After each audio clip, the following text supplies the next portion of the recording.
Now tonight we're going to be going into chapter 5 of the book of Esther.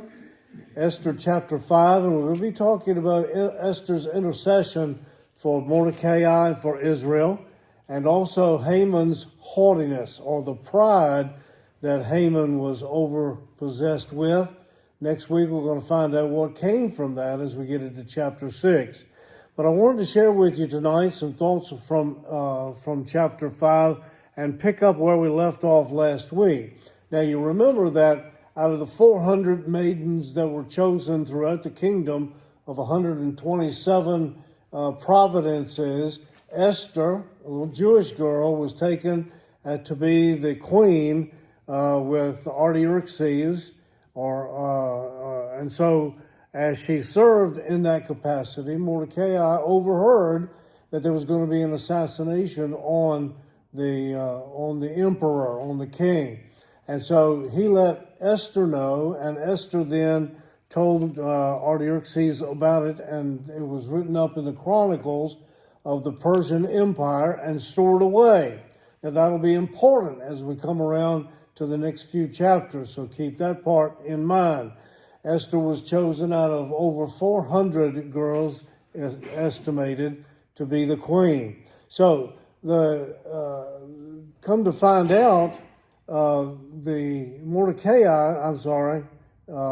Haman was plotting against Mordecai to kill him because he wouldn't bow before Haman when he walked through the gate. But in all reality, Haman wanted to kill off and exterminate all of the Jews in all of the provinces, which would have included Israel and Jerusalem. Having said that, Mordecai then told Esther what was getting ready to happen, and she needed to go and tell the king. Well, the king hadn't talked to her in 30 days, and according to Persian law, if you go before the king without being summoned and he doesn't receive you, you can be beheaded right there. Now, having said that, Esther called all the people to pray, or actually the word pray is not there, but fast is, and the Jews would pray and fast together. So they prayed and fasted for 3 days, and then came the time when Esther boldly walked into the king's throne room. Had he not lifted the sepulchre, she would have been killed. But she overcame her fear, put in her faith, walked into the room, and he lifted the sepulchre, and she put her hand on the top of the sepulchre as to accept his invitation. Now, that's where we pick up tonight. As we get into chapter 5, I want you to take a look at beginning in verse number 1. We're going to be looking at her intercession.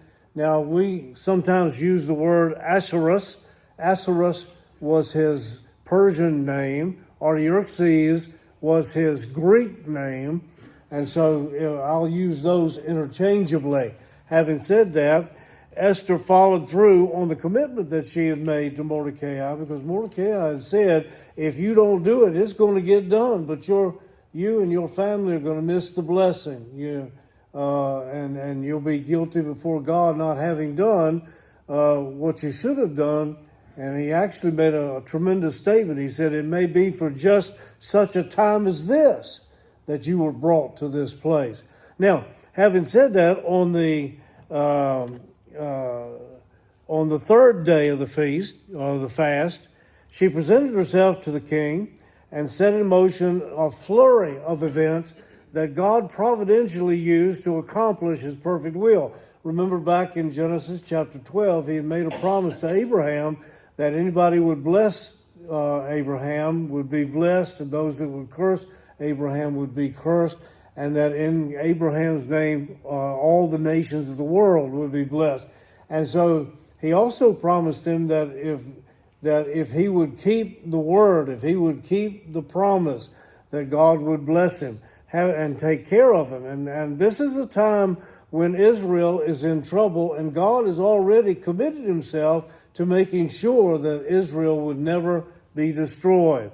So it was on the third day that she put put on her royal apparel, and entered into the king's throne room. So I really want you to see here, as we begin in this chapter, how God providentially works. Tremendous stress. We're still talking about stress. And God has a way of preparing before we ever know that we have problems. So we're going to talk about the king's acceptance, beginning this out.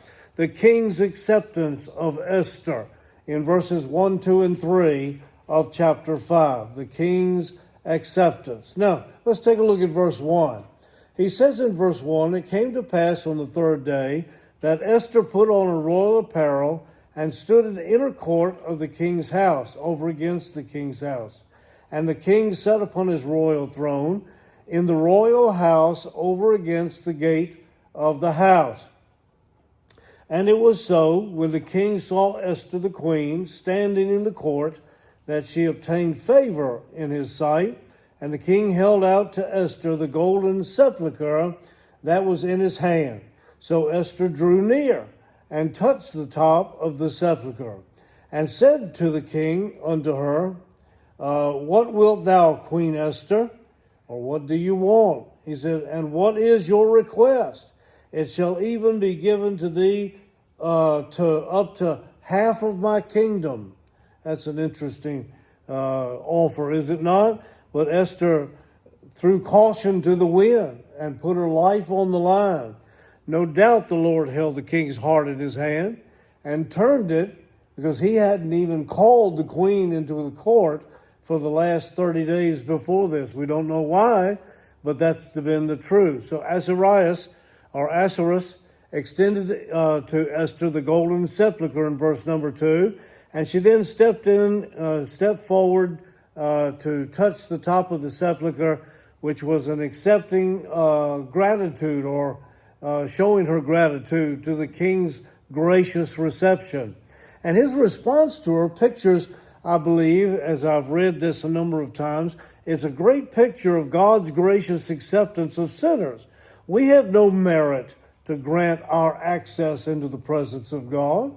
Well, and yet we can enter into the presence of God and Leo simply because Christ died on the cross and made by God's grace, he became sin for us. He made the way for us to be able to approach with boldness the throne of grace. But God has extended to us his grace through the cross of Jesus Christ, which touches every one of our lives if we know the Lord. And because of his grace, we're granted access directly to the throne. You can go. You don't have to pray to a saint. You don't have to pray to the preacher. You don't have to pray to someone else. You can approach the throne of grace directly yourself, because the blood has been paid. So certainly Esther must have been overwhelmed with emotion, don't you imagine? Uptight, worried about it, prayed about it, fasted about it for 3 days. And now she steps into the throne room, not knowing whether he will have her killed or whether he will listen to what she has to say. But her fears were alleviated as the king did accept her.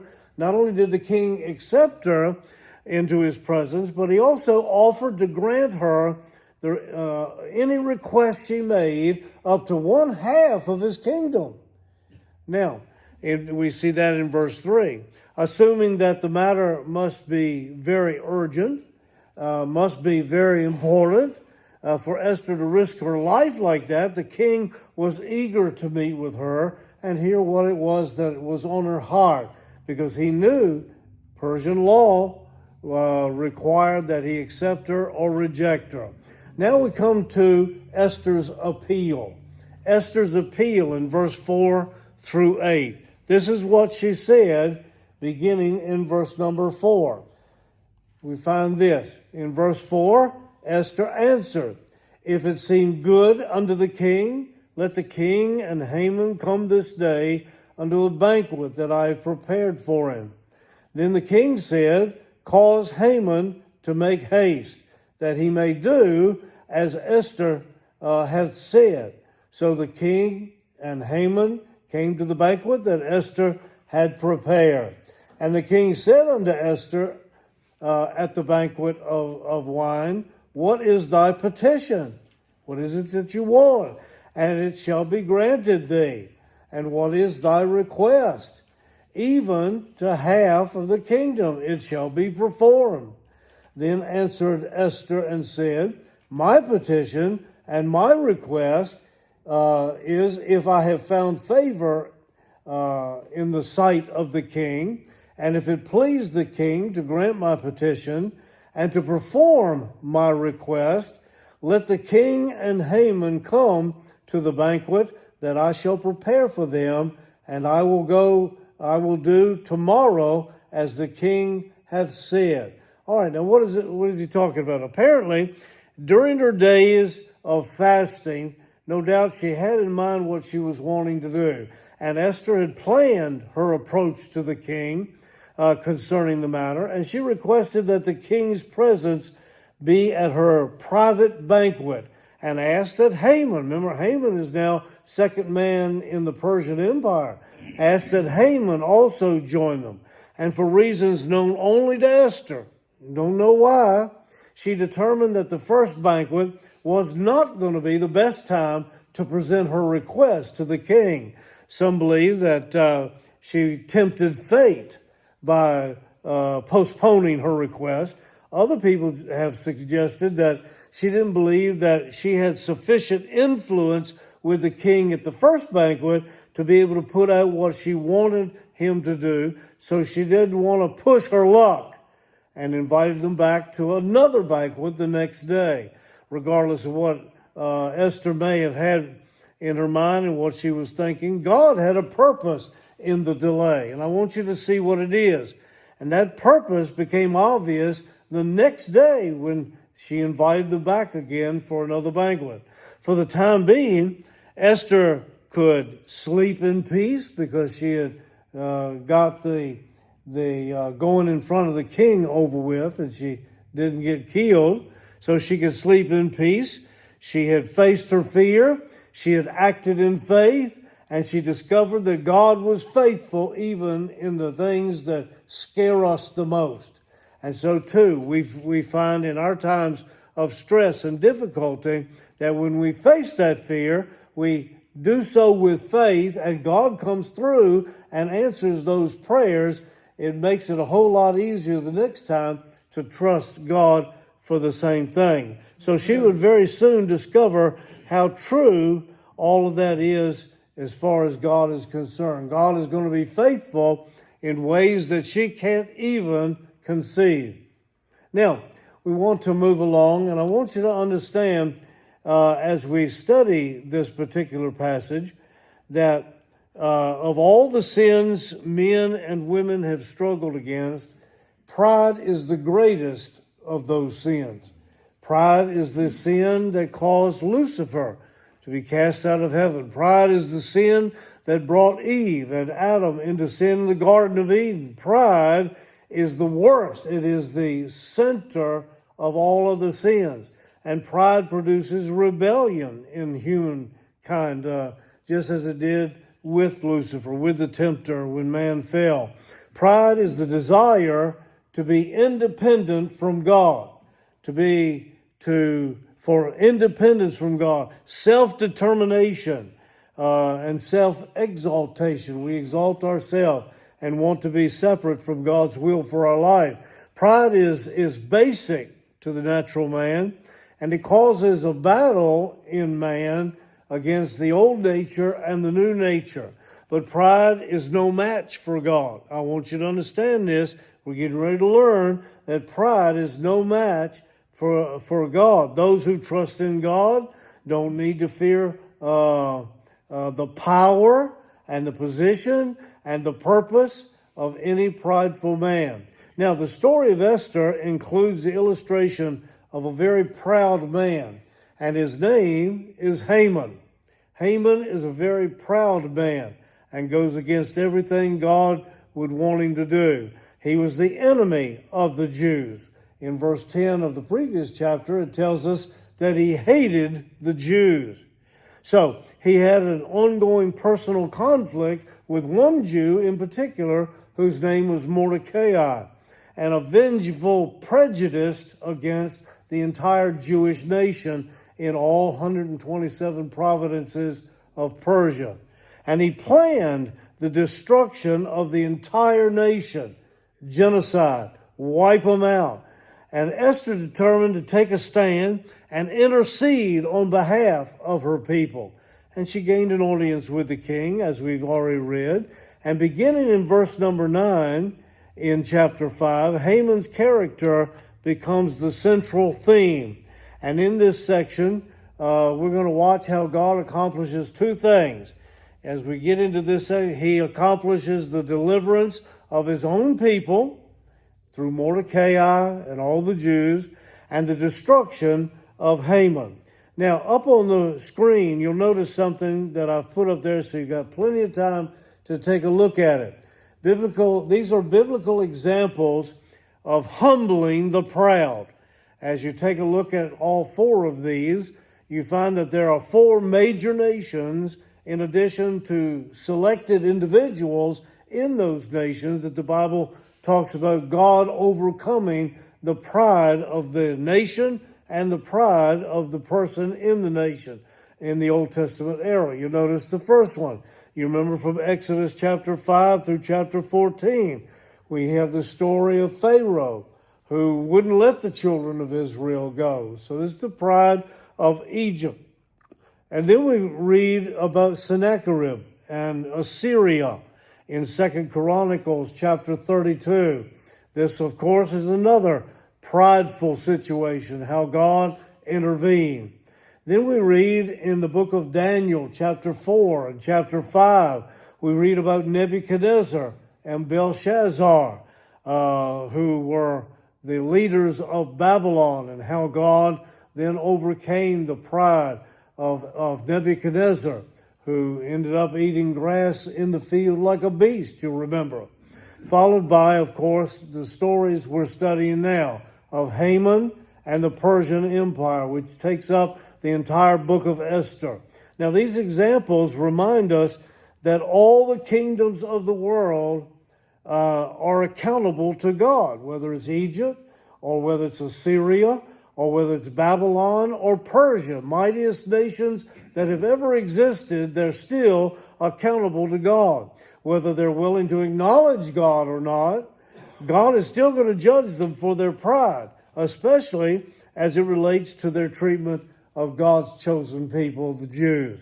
So, the conflict between Haman and Mordecai was more than just a personal conflict. It was a national conflict.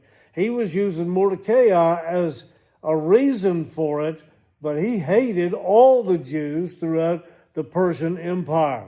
Haman's plan had as its objective to totally destruct and destroy all the Jewish people. And when God dealt with Haman, he not only judged him personally and vindicated Mordecai, but he also judged Israel's enemies and vindicated God's people. That's what this story entails. So we pick up with verse number 9. And in verse number 9, and Virginia, I could give you these notes a little bit closer when we get home. Notice, if you would, we come to see his pride. His pride. Look at verse number 9 through verse 12 as we see the pride of Haman. Now, I will remind you that part of this is on the back of your sheet as we continue to go along. Now, Haman's pride is found beginning in verse number 9. It says, "Then went Haman forth that day, joyful and with a glad heart. But when Haman saw Mordecai in the king's gate, that he stood not up, nor moved for him, he was full of indignation against Mordecai." Verse 10, "Nevertheless Haman refrained himself, and when he came home, he sent and called for his friends and Zeresh, his wife. And Haman told them of the glory of his riches and the multitude of his children and all the things wherein the king had promoted him, and now he had advanced him above the princes and servants of the king. Haman said, Moreover, yea, Esther the queen, did let no man come in with the king unto the banquet, he said, unto the banquet that she had prepared, but myself. And tomorrow am I invited unto her also with the king. So I'm the only one that got invited in with the king, just me. See how important I am. So Haman was on cloud 9, and he left Queen Esther's banquet, notice verse 9, joyful and with a glad heart.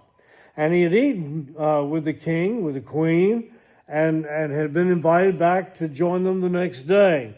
All seemed perfect for Haman. This was the greatest moment of his life. His career had reached its pinnacle. He eagerly hurried home to tell his wife and to tell all of his friends of his good fortune and the day's events where he had been invited to come to this banquet where it was only him and the king. That's how important he was, he thought. However, let me say that even the smallest needle has a way of bursting the largest balloon. Now, the reason I say that is because on his way home to break the good news to his wife and to all of his friends, he still had to pass through the gate, through the king's gate. And as he did, there he saw Mordecai. And Mordecai very stubbornly refused to bow to him again. And that's what got all this kicked off to start with. He didn't move at all, completely ignored Haman, as the Bible teaches. And though filled with rage, verse 10 says, he held his peace and went on home, probably assuring himself that vengeance was going to come.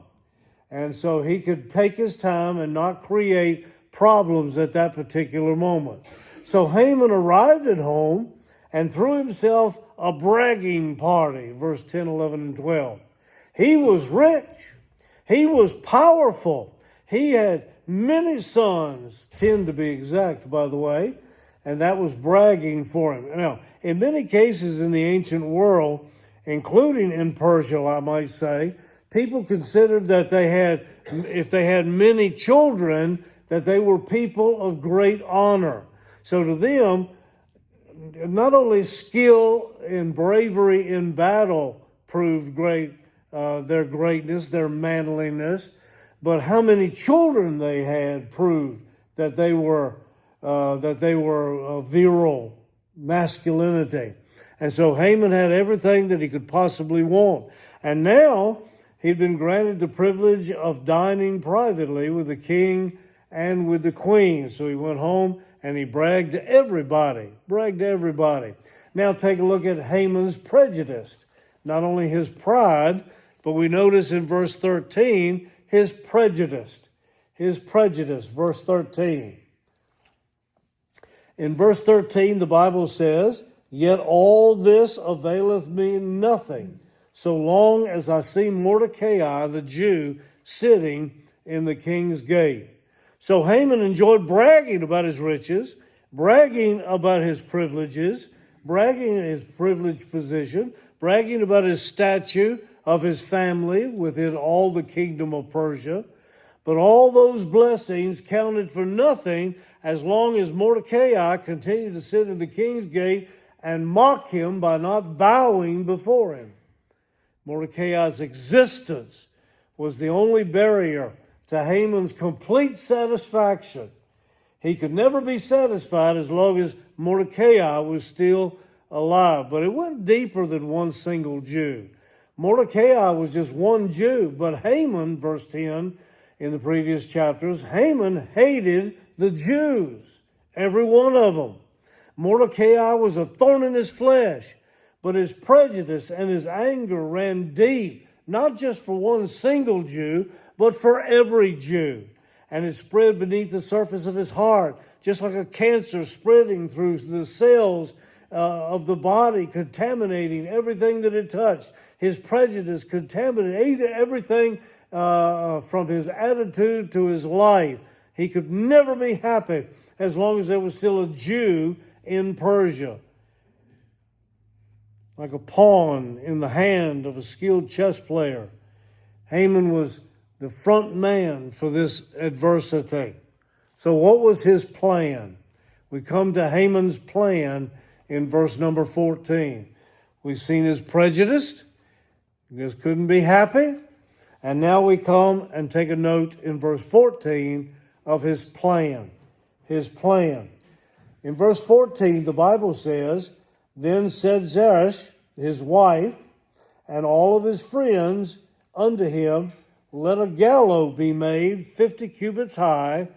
Tomorrow speak thou unto the king that Mordecai may be hanged thereon. Then go thou in merrily with the king unto the banquet. And the thing pleased Haman, and caused the gallows to be made. All right? So let's take a look at his plan. Concerned solely with Haman's happiness, his wife spoke up. She had heard all these things, how happy he was about all this, but how he couldn't be happy as long as Mordecai was still alive, mocking him. And so having heard all that, his wife and all of his friends encouraged him to use his newfound power to put Mordecai away for good. They told him, you need to build a gallows 50 cubits. 50 cubits is 75 feet tall. 75-foot tall gallows where he could hang Mordecai. And that pleased. Haman thought that was an excellent idea. So he adopted it, and he put the wheels in motion to get this thing done. He appointed a governmental crew, according to the scripture, to begin the project immediately and to have it completed by morning. So he was going to have this thing ready for the next day. As the sun went down that evening, the events reached their climax. The nation of Israel had already been fitted for destruction, and Mordecai was going to be the first one of all that was going to get killed. Esther would be left alone to face the devices of Haman if Mordecai got killed, and Esther had the full confidence of King Ahasuerus. You know, from a human perspective, it appears that all hope is lost. Haman's number 2 man in the empire. On top of that, the queen has invited him to come to her home again for another banquet to reckon. He doesn't know she's a Jew. It looks like Haman is going to have his way. But the reality is exactly opposite. When it looks as if everything's lost, it wasn't. It wasn't. When it seemed that God was absent, he wasn't. He was there.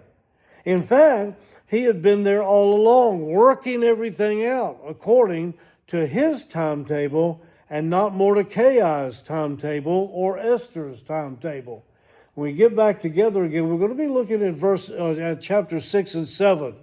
And looking at chapter 6 and 7, they have to do with God is never late and hope is never lost. This is the important part of the story. God is never late and hope is never lost when you serve God. The time had come for Haman to reap what he had sown, and God would appropriately reward Haman's pride, for the Lord knows how to humble those that walk in pride. I picked just a few verses in closing to share with you tonight about how God feels about pride. In Psalm chapter 59, verse 12, the psalmist said, For the sin of thy mouth and the words of their lips, let them even be taken in their pride, for the cursing and lying which they speak. Psalm 73 and verse 6, Therefore pride compasseth them about as a chain, violence covereth them as a garment.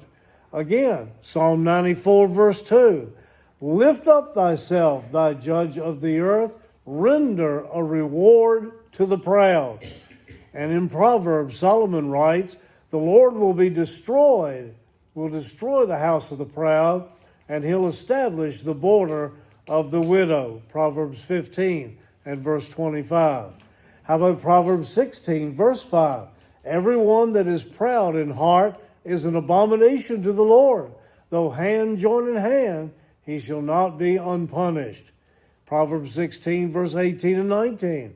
Pride goeth before destruction, and a haughty spirit before fall. Better is it to be a humble spirit with the lowly than to divide the spoil with the proud. And then Proverbs 21, verse 4. A high look and a proud heart, and the plowing of the wicked is sin. Isaiah chapter 2, verse 12. For the day of the Lord of hosts shall be upon every one that is proud and lofty, and upon every one that is lifted up he shall be brought low. And then the last one I'll share with you is also found in Isaiah. In Isaiah chapter 13, verse 11, Isaiah writes, And I will punish the world for their evil, God said, and the wicked of their iniquity, and I will cause the arrogancy of the proud to cease, and will lay low the haughtiness of the terrible. The reason I share just these are just a few of the verses that talk about God's feeling about pride. Next week when we get together, we're going to be talking about how Haman reaps what he sows. Remember, God is never late. And when it comes time, God judges Haman and saves Mordecai and the children of Israel. It's interesting how God does it too. I hope you'll be a part of it. Shall we stand?